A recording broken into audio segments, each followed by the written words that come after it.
मोहम्मद सा रंगीला दरबार के अंदर आता है और जनता से कहता है sit down.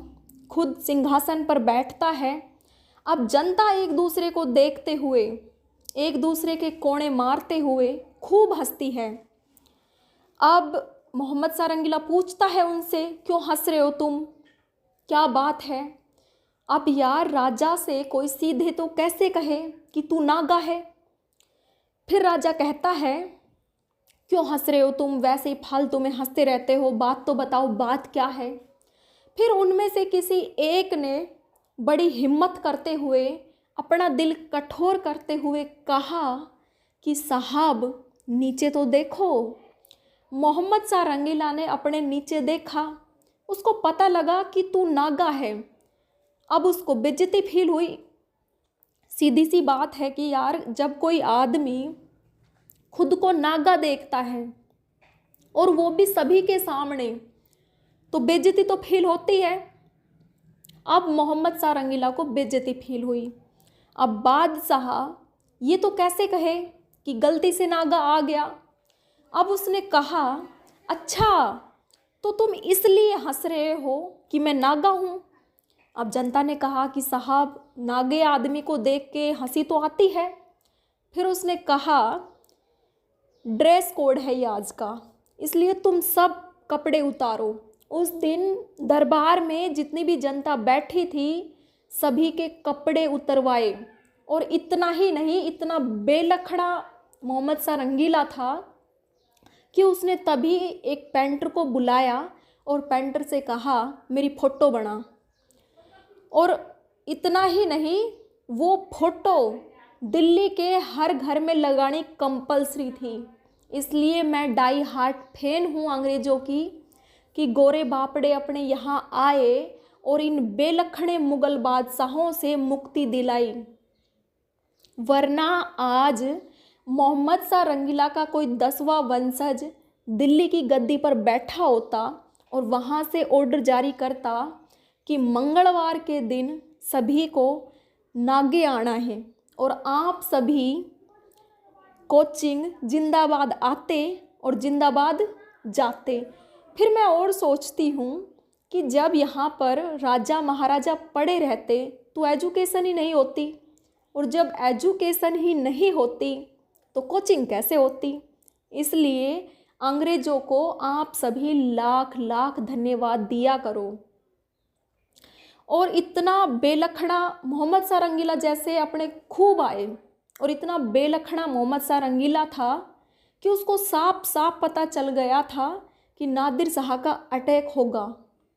Nadir Shah Iran से अफ़गानिस्तान में घुसता है और फिर पाकिस्तान में घुसता है, फिर अपने पंजाब आता है, और फिर जब पंजाब से जब हरियाणा आता है, तब किसी ने जाकर कहा, मूर्ख, हरियाणा आ गया, आगे दिल्ली है, अब तो कर कुछ।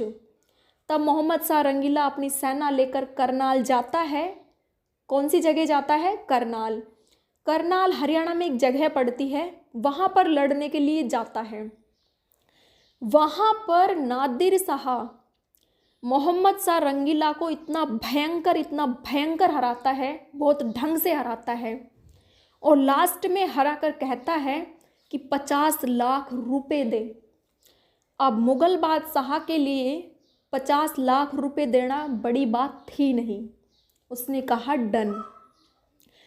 अब मुग़ल बादशाह की तरफ से हैदराबाद का एक नवाब था, चिनक्लीज़ खान, वो नादिर शाह से समझौता करने के लिए आता है, और वो नादिर शाह को 50 लाख रुपए देता है और हंसते हुए कहता है, ओनली 50 लाख रुपए।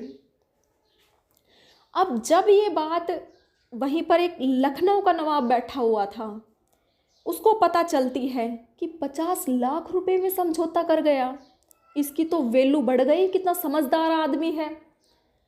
फिर वो चुपके से नादिर शाह के पास जाता है। अब नादिर शाह बापड़े ने, मंगते गरीब टाइप के इंसान ने, अपने जीवन में 50 लाख रुपए एक साथ कभी देखे थे नहीं। लखनऊ का नवाब उसके पास जाकर कहता है केवल 50 लाख रुपए।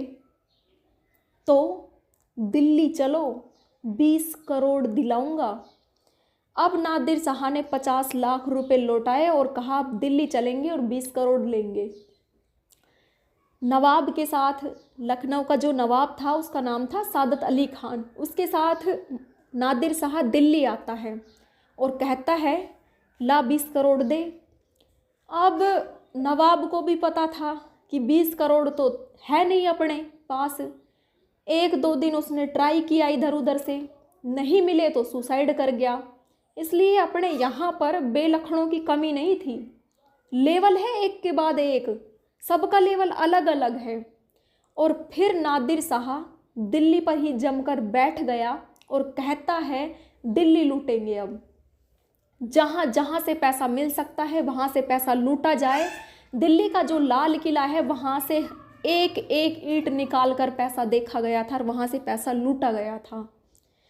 अब एक बार क्या है, और जो नादिर शाह के जो सैनिक थे वो दिल्ली में घूमते और जो भी मिलता उसको पकड़ते और उसको मारते और कहते पैसे दे, वो अपनी दादागिरी करते। अब जब एक बार दिल्ली में एक अफवाह फैलती है कि लाल किले में मोहम्मद शाह रंगीला ने नादिर शाह को मार दिया। अब पता नहीं कि दिल्ली की जनता को अपने बेलखने मुगल बादशाह पर इतना कॉन्फिडेंस कैसे था कि वो नादिर शाह को मार देगा।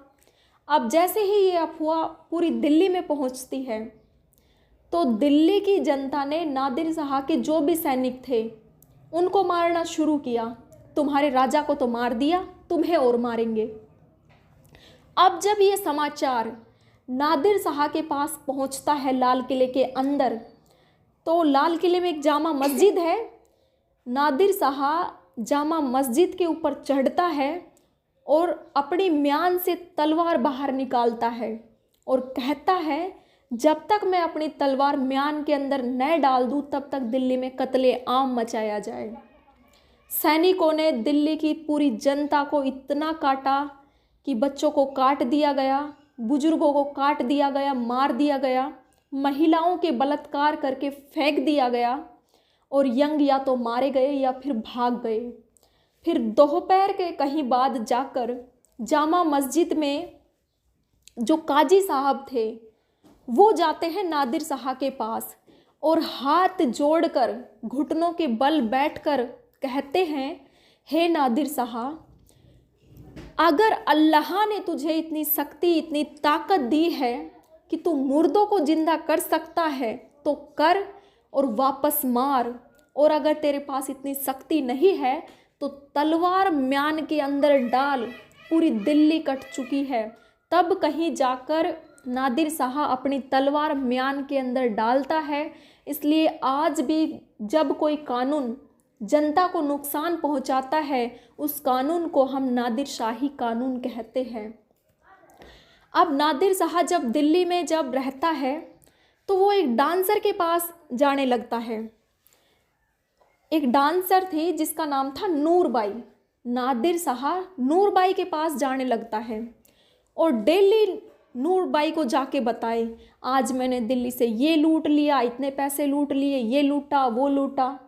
अब नूरबाई अपनी परेशान, वो कहती है, मंगते तेरे जीवन में तो तूने कुछ देखा है नहीं, तूने जितना आज तक लूटा है ना इससे लाख गुना, 10 गुना, करोड़ गुना एक हीरा है जो कि मोहम्मद शाह रंगीला के पास है और तेरे पास है नहीं। अब नादिर शाह कहे कि मैंने लाल किले की एक एक ईंट उखाड़ के देख ली, हीरा मिला नहीं, कहाँ दबा रखा है। फिर नूरबाई कहती है कि मोहम्मद शाह रंगीला की जो पगड़ी है उसके अंदर है। फिर वो कहता है तुझे कैसे पता।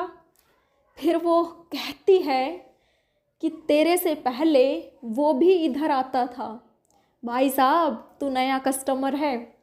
अब नादिर शाह 2-4 दिन बाद कहता है लूटपाट बंद और अपने ईरान जाएंगे, और मोहम्मद शाह रंगीला से मिलता है कि आज से अपन भाई भाई, और पहले अपने कल्चर था कि जब भी भाई बनते थे आपस में तो एक दूसरे की पगड़ी चेंज करते थे, क्योंकि जो पगड़ी है वो इज्जत का प्रतीक होती है कि आज से मेरी इज्जत तू करेगा और तेरी इज्जत मैं करूँगा।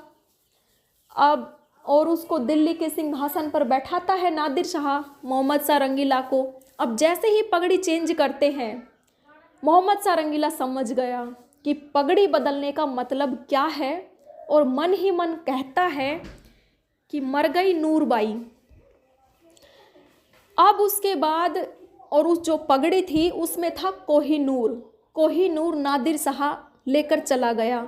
अब ये कोहिनूर नादिर शाह से अफ़गानिस्तान के अहमद शाह अब्दाली के पास आता है, और अहमद शाह अब्दाली का जो पोता है शाह शुजा वो पंजाब के महाराजा रणजीत सिंह को देता है, और रणजीत सिंह के बेटे दलीप सिंह से कोहिनूर अंग्रेज़ों के पास जाता है और आज दिन तक अंग्रेज़ों के पास ही है।